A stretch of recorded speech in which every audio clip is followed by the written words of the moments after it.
Okay, here we are. Let's have a little discussion on Asia and how they're getting. Well, let's talk a little bit about these other, other places in the world. Like we just talked about the U.S. Now, Europe, I think, is pretty much, for the most part, is everything we said in the U.S. is applying to many countries that are in Europe, maybe except Germany. But I mean, if you take, Greece, Italy, Spain, France, the UK, they're on different levels of destruction. Yeah. I hear, I've got friends or family obviously in the UK. I just spoke to at the weekend, and they're not into any of these sort of, what would be called as maybe alternative views, which should be more mainstream soon. But they're very much, they watch their news and they read their paper. But they're telling me, life is just grim. There's no jobs. Everything's even more expensive than it was, and things were pricey in the UK before. Inflation.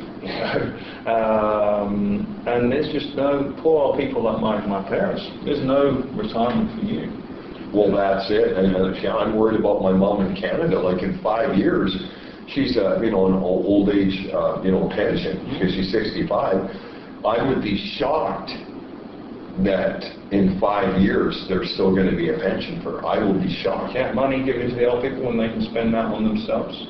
Well, it's amazing. I mean, if people have pensions and they have money in these government sort of like mutual funds and sort of like RSP retirement things, that they're already coming for that. Yeah, it's again, there's so much can be said, but yeah, speaking to people in the UK and Spain, they're really suffering, really suffering. So, well, you talk to your parents, and they're, have they had to take a second mortgage yet, or they're not yet? Oh, I mean, the UK is in such a state where you probably wouldn't get a second mortgage. They'll just take your house. Yeah, and then there's more people out on the streets, and there's so many houses that are. I mean, where's the logic in this? They'll just for the smallest thing try and take your house. The tax is crazy. The bedroom tax they brought in. I mean, crazy stuff. Friends in Spain, same problem. The government's so corrupt and is taking money left, right, and centre. You might be doing well in your job. You might be perceivably earning a lot of money, but what you get to take home and actually have in your pocket, you're struggling. Yeah, absolutely. Well, let's talk a little bit about Asia now. We can talk a little bit about China and, like what's happening, and maybe, I don't want to talk about Japan because Japan is we know what's going on there. Japan's in the same boat. Like the UK, most of Europe, the US and Japan, I think, are all wrapped into one of the same different levels of destruction and collapse. But I mean, if you take countries like China, again, Vietnam, the Philippines, you take Indonesia and that. Now, I mean, we can't really be totally accurate about what's going on there, but I mean, we can sort of explain maybe Asia. Now, I mean, we know for Taiwan because we live here in Taiwan, so I mean, maybe we should sort of talk a little bit about how it is in Taiwan. And maybe, maybe that does affect China. I mean, and maybe some other countries. But I mean, one of the things that are happening in Asia, and I don't want to say so much in Taiwan, but in places like South Korea for sure, and China for sure, and even India, is they are buying massive physical gold up the yin-yang. Yeah, they're going crazy for it. It's like unbelievable. I mean, there is a complete drain of Western wealth moving over to the East on a scale. When people look back at this in 50 years, it's just going to be shocked. I mean, I don't want to say shiploads, but maybe boatloads. Yeah. Like small boatloads of physical gold and silver that are coming right over here to Asia. And I mean, they know what's happening as far as the U.S. dollar. I mean, many of these countries are getting rid of the U.S. dollar. They're signing agreements with China to accept Chinese yuan, to not have the U.S. as that. They're clued up enough to know that. Well, economically, yeah, I would say maybe only, I'm talking the average people here, I'm not talking the governments. The governments are maybe clued up a little bit of what's going on. The only country that's maybe not clued up because of desperation is Japan. Because when I think shit hits the fan and we're going to have a war here, like maybe World War III, I think the only country that might have some fighting or supporting the American bullshit because maybe they feel they have to is Japan. That's where I see the fighting coming against China and Russia. But South Korea, North Korea, neutral. Taiwan, neutral. Vietnam, north-south. Philippines, Indonesia, Thailand, neutral, neutral, neutral. I don't think they will be affected as far as having to fight war, but their economies will be affected. Yeah, everyone's economies are going to be affected. I don't know. I mean, Asia. I think the thing I see with Asia is that while the contrast is while we see the US and the UK and the European countries just crashing, falling like a rock. Whereas what I get more in Asia, you know, I was recently in Malaysia, I was recently in the Philippines, living here in Thailand. Actually doing okay. Is that, yeah, I see it more as the growth is slowing. Yeah, there's no question about that. And the oil price rather than a crash. Exactly. That's exactly a very good point. There's still, you know, the thing, because I speak with friends here and they say, oh, the economy is bad, and I say, yeah, absolutely, it's bad, and it's bad everywhere, but it's better here. Absolutely. And there's no question about that. Like, I think that, I mean, if we take, like, Taiwan, I think if you take from maybe last year to maybe 2 years ago, I think if you take a look at, you know, the average, I'm just going to take the average here, but I would say business is down at least 20% across the board. Yeah. Yeah. The economy. I'd agree with that.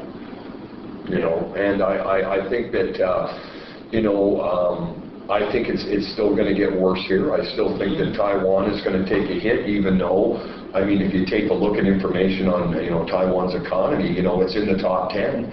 It's like in number 6 of all the countries in the world. You can imagine that, in a country of 23 million.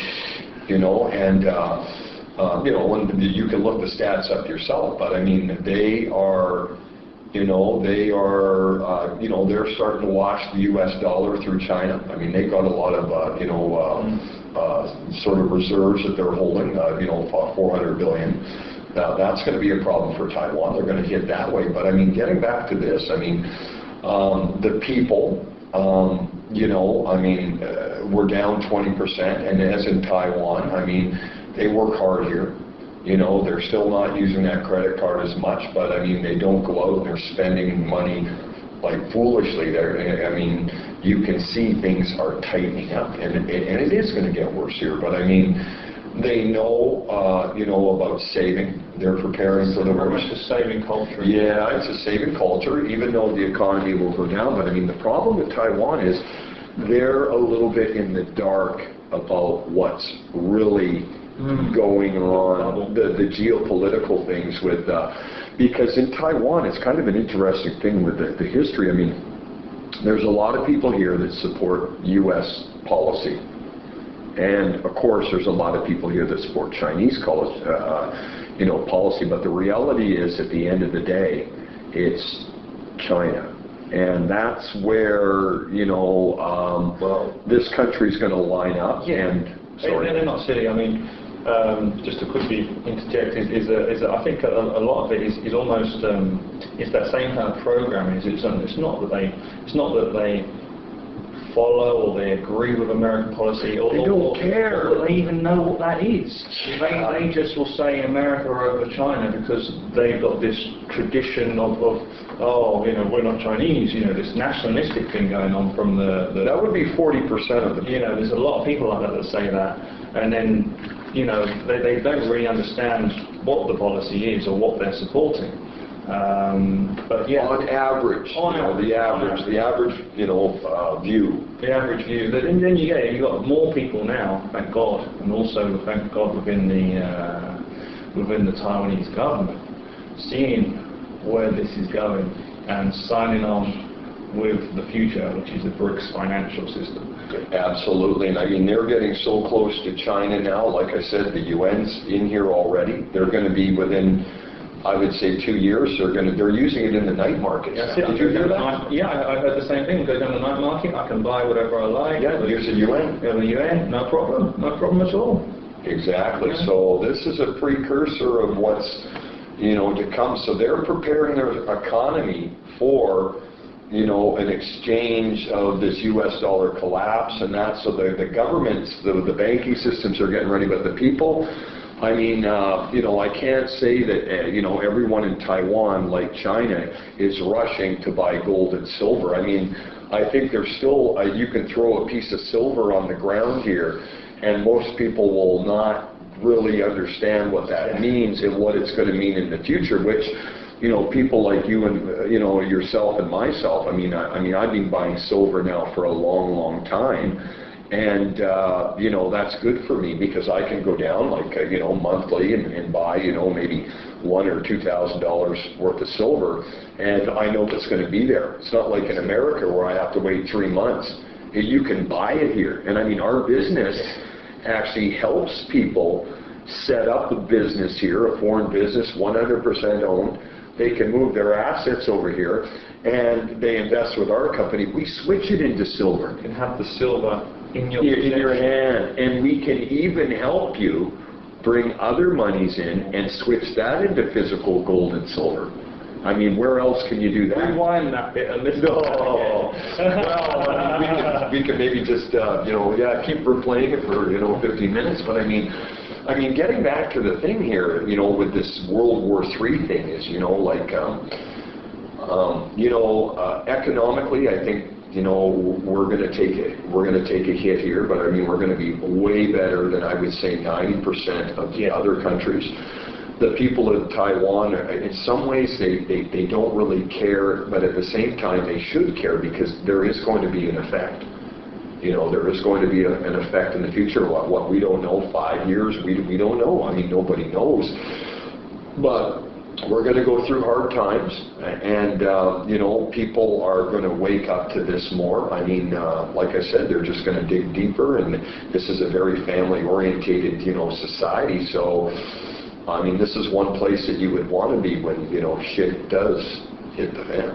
This is the thing, it's like, the safe havens and everything, nowhere is going to be unaffected. It's about, just like with money, it's not that you're going to try and make money, it's that you're going to try and keep the money you have. The safe havens, you want a place where, though there's going to be changes, you want to have a place where you can basically sit through those changes in an environment where, you're going to be as safe as you can be. You're going to be able to eat, you're going to be able to educate your children, you're going to be able to sit through it and wait for the dust to settle, and then make decisions as to where you go then. That's what you want, and that's what Taiwan is. It's a place where you can do that. Exactly, and have the safety and the stability. I mean, we're gonna have some rough times, but like in closing, I mean, we think that there's no question World War III is right here. We are here, and we don't know, but it's going to last maybe 5 years or so. Nobody knows exactly, but if people think this is going to be a one-day event, forget it. It's going to affect every country in the world, the borders and shores of every country, and the economies in the world are going to get bad. Oil prices are going to go up. Inflation's going to go crazy. We're going to have a crash. And I mean, if that sounds like doomsday slang, then, or sayers, or nayers, or whatever you want to call it, I mean, so be it. I mean, we're not afraid. We're not afraid, but I mean, people have to face maybe the reality of maybe what's not, going on or what we're told going on, and just put some dots together and see for yourself. That's it. Then you can prepare for it. If you don't see it, or you don't look at it, or don't want to look at it, then you can't prepare for it. Yeah, especially in some of these other countries. So, yeah, I mean, as I say, it's the 29th today, it's Thursday. So we'll see what happens, and we'll come back next week, and we'll do another update on the current happenings in the world. All right, well, thank you very much, and thank you for everyone for listening. Yeah, thank you for listening. Speak to you soon.